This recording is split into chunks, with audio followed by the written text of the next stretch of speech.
No, I'm not afraid. Holy cow, this hurts. It's like a snowball effect. It's because I'm a human. I want a testimony out of this. It all comes in the God's will. My brain was super lit up, and it's up to God. He's the one who's in control. Because I live in a world of sin. All of the things he did overpowers everything I could ever do. America pumping through my veins. I'm doing this for a reason, and you have to make Jesus the Lord of your life. Well, hey everybody, I'm glad that you are watching us today on Wesley's new channel. And I hope that you were able to watch the video where we explain kind of what's going on. But today what we're wanting to share with you is just what Wesley has and get his thoughts on those things. Just bear with us. This is new to us. So as we're asking questions to each other and just like I am now, just fumbling over our words, it's going to get better over time. But today, I think what we just want to talk, just for a few minutes, we just want to share actually what is wrong with Wes and let Wes talk and in his own words. And I'll help him with what the doctors have told us and stuff, just to let you as the audience know this is what he's dealing with and this is what we're doing over the next 9 months. So first, Wes, how you feeling today? Actually, I feel great. Feel like a little weird because it's like chemo and stuff like that, but I feel great. Okay, so why don't you tell everybody what it is that you have? So I have Ewing sarcoma. It comes from the bone, but it's in my soft tissues, I guess. It's in like my muscle lining of around my lungs and stuff like that. And then it's also, I have one in my around abdomen. Is that what it's called? Abdomen, yeah. Whatever word.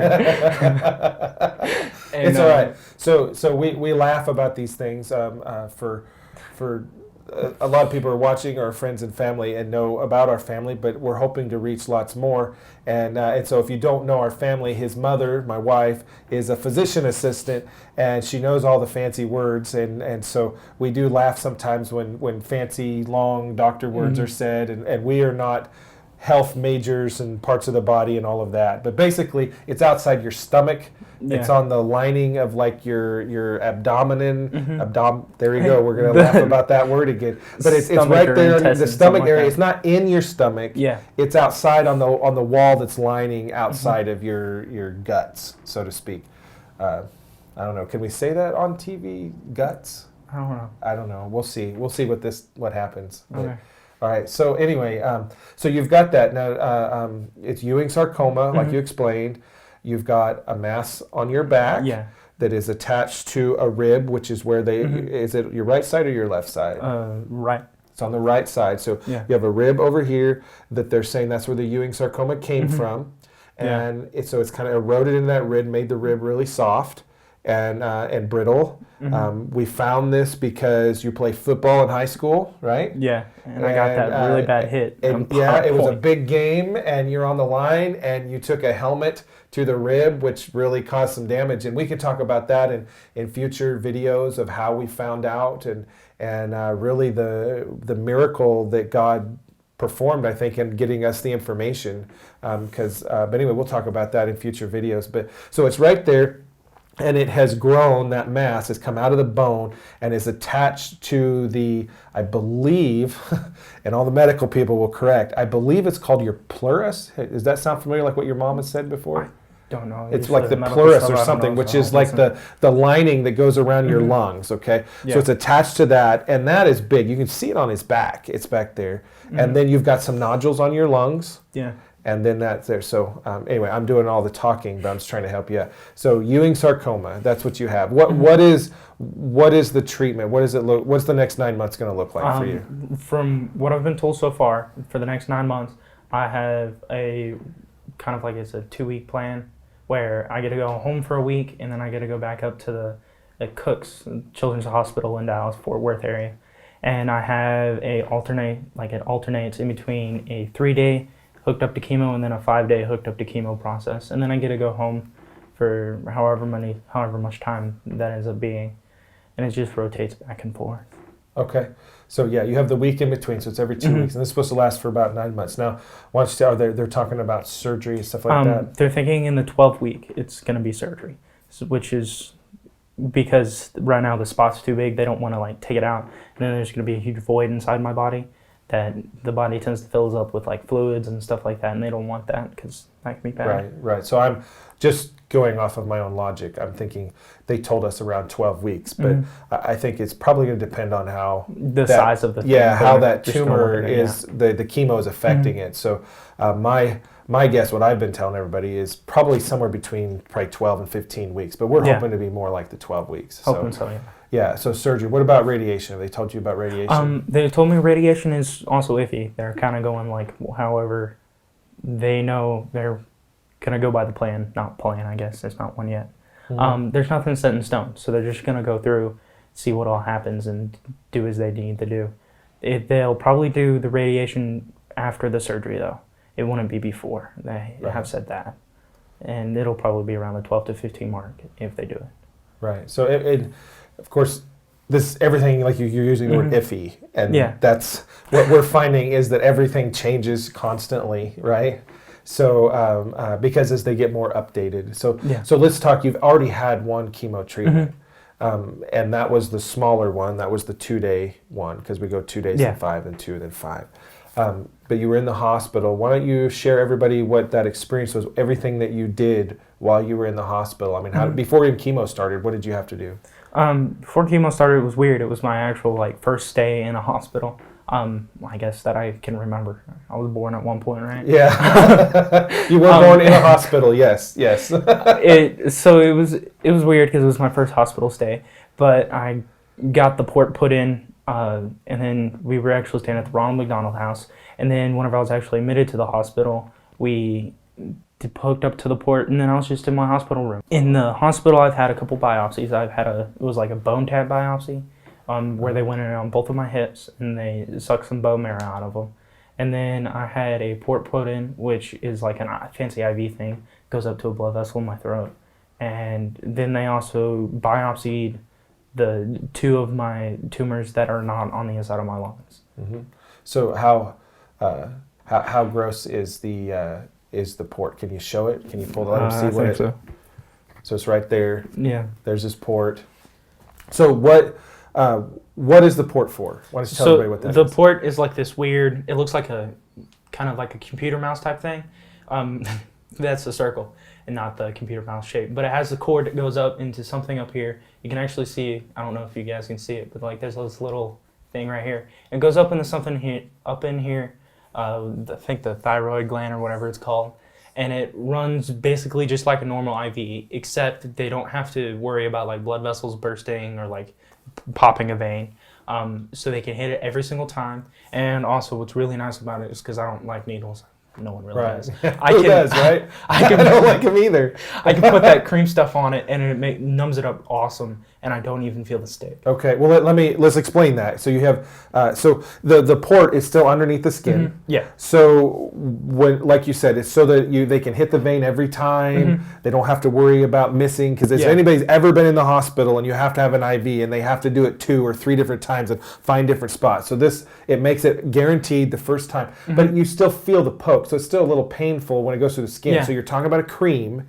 The cream stuff is awesome. Yeah, so the cream is like a lidocaine and some other stuff mixed in, and they put it right over top, and then they put like some saran wrap type stuff over top of it, right? And then they let it sit for a half hour, and it numbs it. And so I wasn't in the first time you used the port. Your mom was with.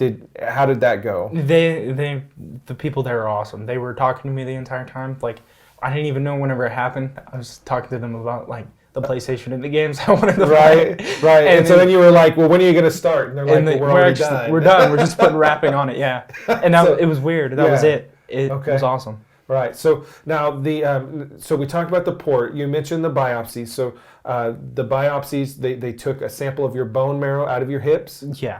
And so we really like, and just a shout out to Cook Hospital. I mean, they're not sponsoring us or anything. That's just the hospital we go to. And our oncologist is great. She wanted to make sure that he went under anesthesia as few times as possible, be poked with a needle as few times as possible. So that first procedure, she did put the port in, did the biopsies that went from the front and in the back in the spots, but then also the bone marrow, which it's my understanding, I've had many people say that a bone marrow sample is one of the most painful biopsies to get. They practically have to break the bone. Yeah, they have to go inside. So they did it while he was asleep, which we are so thankful for. Now, how was the recovery over that? That was kind of weird. I felt like I couldn't sit up by myself. I mean, you remember that you had to help me up a couple times off of the bed. Yeah, right. I felt like a plank, like I couldn't move. But it honestly, I don't remember it being truly that bad. I also had pain medicine because they gave pain medicines, but you were sore. I remember the sore. So we did that. Now, just moving on, so we kind of wrap everything up for today. But so that was the first thing, and then you also had to do what was called a PET scan. Yeah. Okay, and so explain what a PET scan is. So a PET scan it's like a scan around, like if you took circles around your body like this, and you're looking down into the body. It takes a picture like that, and then it scans, and they could use this special fluid stuff. I don't know how it works, but it made it where... Yeah, it's like a dye or something like dye, yeah. But the dye was like alive. It was weird. And it went straight to places that were active.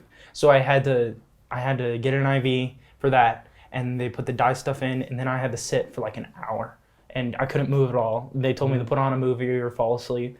And then it was weird because you could see things that like were always working in the PET scan. So like my brain was super lit up, which was kind of weird because I didn't know that worked. And then like so my it heart does was always prove beating. that you have a brain. Yes, it does. You do have a brain. And my heart was lit up and stuff like that. And then that's whenever they found like all the other tumors, and they found one in the abdomen area. Yeah, right. So that's where initially when we knew that you had Ewing sarcoma. We knew it was in the lungs, and we knew that they're not in the lungs, but nodules on the lungs. And we knew that you had the spot and on the bone. We didn't know anything about his abdomen area. And but now after the PET scan, they wanted to see the rest of his body. They found that. So then we had to go back, and we had to do another biopsy, which was a second anesthesia that we didn't plan to begin with. That one was awesome because that I had already had that was the first time you got to use the port, because prior to that, you had to be stuck with an IV. Right. So that worked out well. And because it was only doing the one biopsy, you didn't have to be in for so long, because it was a long time that you were... It was... I was asleep for 6 hours on the first one. Yeah, he was asleep for 6 hours. And as a teenage boy, that's okay, because he sleeps all the time anyway. All three of my boys do the same, but anyway. So moving forward is on the same day that you had your second biopsy, you also started your first chemo treatment. How was that? That was cool. The chemo was red and blue, and it was also clear. Red, so blue, like I have clear. America pumping through my veins. But it honestly, I didn't feel it until like a couple days later. I felt weird. And I mean, it's a poison going through your veins. It made me pee a lot. But it was just weird at first, because like it was like the first moment that like, whoa, I actually have Ewing sarcoma. So just kind of a comical thing. So while you're doing the chemo, they're putting, when you're done with the chemo, they're putting fluids in, right? Like they do in the hospital. So just so everybody knows, they were giving him those bags of that fluids they give, and he was going through one bag an hour. Okay, one bag an hour. So that meant you, like you said, you had to pee a lot, right? So, and what did that? Your urine came out what color? It came out purple and also came out red, because the red and blue came out. So it was purple and red. Yeah, what comes in must come out. I mean, what's gonna happen? And they told us that would happen, so we weren't it was weird. Weirded out about it.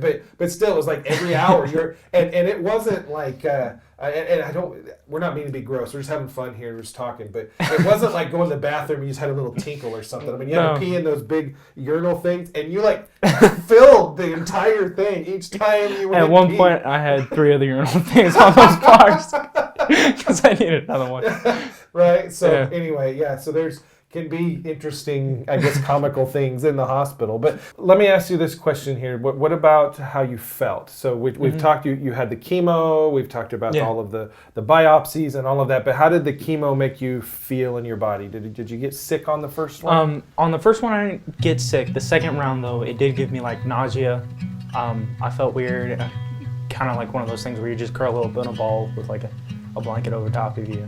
You just stay there for a little bit. But they gave me nausea medicine, and then that knocked me out pretty hard. Right. It made me fall asleep pretty quick. I was actually like in the middle of talking to someone as I was like nodding off with my head. It was Right. I felt rude. That's okay.